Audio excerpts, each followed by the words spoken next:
नमस्कार दोस्तों, मैं हूं प्रदीप डबास और आज का सवाल यह है, क्या हरियाणा में चुनाव से पहले वोट चोरी की तैयारी हो रही है? क्या मतदाता सूची का विशेष विस्तृत पुनर्निरीक्षण यानी कि SIR बिहार की तर्ज पर लागू तो किया जा रहा है, लेकिन इसके पीछे असली मकसद चुनावी गणित को साधना है?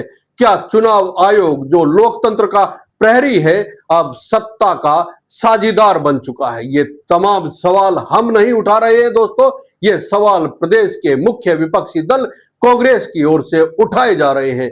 कांग्रेस ये भी आरोप लगा रही है कि हरियाणा की मतदाता सूची में धांधली कर विपक्षी वोट काटे जा रहे हैं और फर्जी वोट जोड़े जा रहे हैं। हरियाणा के मुख्य निर्वाचन अधिकारी श्रीनिवास ने कहा है कि चुनाव आयोग के दिशा निर्देश पर नई मतदाता सूची तैयार की जाएगी। सभी BLO यानी बूथ लेवल ऑफिसर 20 अक्टूबर तक वर्तमान सूची का 2002 की मतदाता सूची से मिलान करेंगे। सवाल यह है कि 22 साल पुरानी सूची को आधार क्यों बनाया जा रहा है? क्या यह पारदर्शिता की गारंटी है या फिर गड़बड़ी का नया रास्ता? क्या इस प्रक्रिया से सच में फर्जी वोटर बाहर होंगे या असली मतदाता ही बाहर कर दिए जाएंगे? निर्वाचन आयोग कहता है कि अगर किसी का नाम दोनों सूचियों में होगा तो उससे दस्तावेज नहीं देने होंगे, लेकिन कांग्रेस का आरोप है कि असली खेल यहीं से शुरू होता है। विपक्ष पूछ रहा है, अगर नाम दोनों जगह से गायब हुआ तो क्या होगा? अगर किसी का नाम जानबूझकर हटाया गया तो वह कैसे साबित करेगा कि वो वोटर है? और क्या ये नाम काटने की प्रक्रिया ही चुनावी धांधली का सबसे बड़ा हथियार नहीं बन सकती?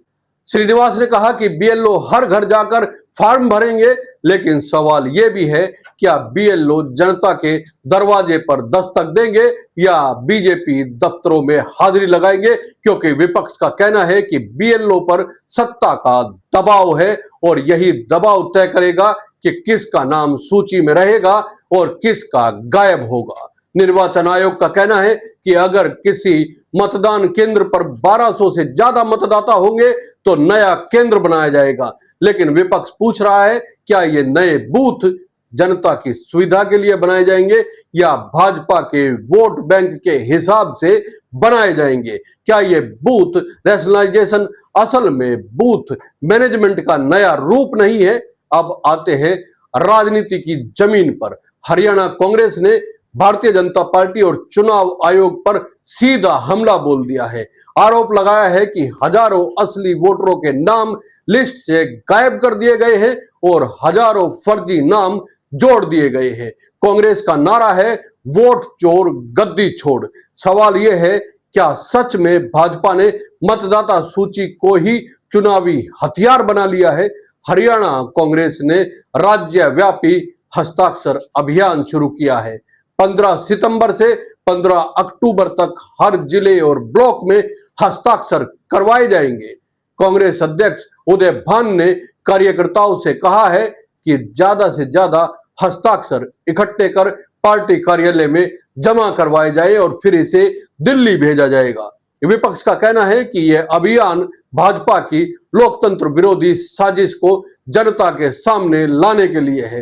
कांग्रेस ने 5 बड़ी मांगे रखी है दोस्तों। पहली मांग यह है कि फोटो सहित मशीन रीडेबल वोटर लिस्ट सार्वजनिक की जाए। हर चुनाव से पहले नाम जोड़ने और हटाने की सूची सार्वजनिक की जाए। अगर किसी का नाम हटे तो शिकायत निवारण प्रणाली बने। चुनाव से ठीक पहले नाम जोड़ने हटाने की प्रक्रिया रोकी जाए और जो अधिकारी मतदाता दमन में शामिल पाए जाए उनके खिलाफ कार्रवाई हो। अब सवाल उठता है, क्या चुनाव आयोग इन मांगों को मानने के लिए तैयार होगा या फिर चुप रहकर विपक्ष के आरोपों को और मजबूत करेगा? कांग्रेस का कहना है कि चुनाव आयोग की चुप्पी ही सबसे बड़ा सबूत है कि सत्ता और आयोग के बीच साठगांठ है। भाजपा की तरफ से अब तक कोई ठोस जवाब सामने नहीं आया है। भाजपा नेताओं की चुप्पी पर भी विपक्ष हमला बोल रहा है। कांग्रेस कह रही है कि अगर भाजपा बेगुनाह है तो जवाब देने से क्यों डर रही है? क्या भाजपा यह साबित नहीं कर पा रही है कि मतदाता सूची निष्पक्ष है? यहां सबसे अहम सवाल जनता के मन में है। क्या सच में मतदाता सूची से हजारों नाम गायब है? क्या यह संभव है कि मतदाता सूची से विपक्षी वोट हटाए जाए और सत्ता पक्ष के वोट जोड़ दिए जाए? और अगर यह सच है तो लोकतंत्र पर इससे बड़ा हमला और क्या ही हो सकता है दोस्तों।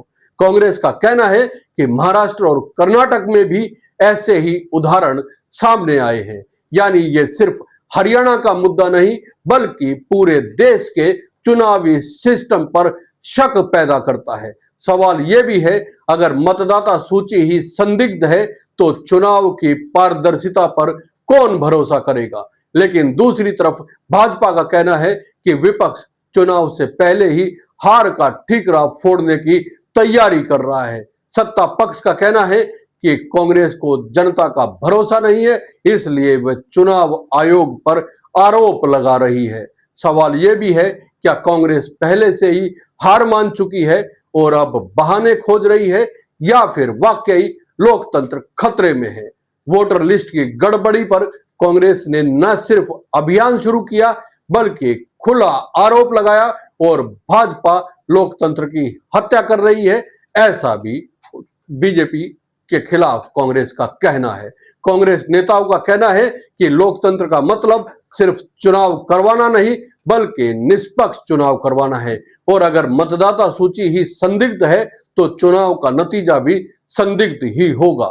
मुख्य निर्वाचन अधिकारी का कहना है कि 2002 और 2024 की मतदाता सूची वेबसाइट पर उपलब्ध है, लेकिन सवाल यह है, क्या गांव का मतदाता इंटरनेट पर जाकर अपना नाम जांच पाएगा? क्या हरियाणा के ग्रामीण इलाकों में बैठा किसान, मजदूर या महिला यह सुविधा इस्तेमाल कर पाएंगे? अगर नहीं तो क्या यह सुविधा सिर्फ शहरी वोटरों तक सीमित नहीं रह जाएगी? दोस्तों, ये पूरा मामला सिर्फ आंकड़ों का नहीं है, ये भरोसे का मामला है।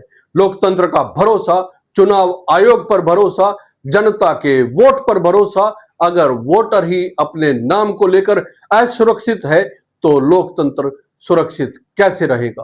कांग्रेस का कहना है कि भाजपा सत्ता बचाने के लिए हर हथकंडा अपना रही है।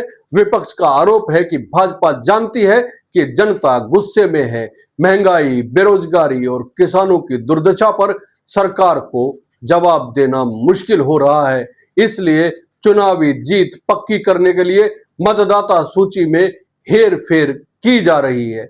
अब बड़ा सवाल यह है, क्या हरियाणा की मतदाता सूची सच में साफ होगी? क्या चुनाव आयोग पारदर्शिता साबित करेगा या विपक्ष के आरोप सही साबित होंगे? क्या भाजपा इस विवाद पर अपनी चुप्पी तोड़ेगी या फिर कांग्रेस का वोट चोर गद्दी छोड़ का नारा तेज होगा? हरियाणा के मतदाता आज सवाल पूछ रहे हैं। उनका कहना है, हमारा वोट किसके पास जाएगा? हमारा नाम लिस्ट में रहेगा या गायब होगा? क्या हमारा वोट लोकतंत्र को मजबूत करेगा या सत्ता की गद्दी को बचाएगा? दोस्तों, लोकतंत्र सवालों से ही जिंदा रहता है और आज सवाल यही है, क्या हरियाणा में मतदाता सूची लोकतंत्र की रक्षा करेगी या उसकी हत्या का सबसे बड़ा हथियार बनेगी? आपका क्या मानना है दोस्तों? कमेंट करके जरूर बताइए। और ये वीडियो अगर आपको अच्छा लगा है तो लाइक कीजिए, शेयर कीजिए और चैनल को सब्सक्राइब करना ना भूलें। जय हिंद, नमस्कार।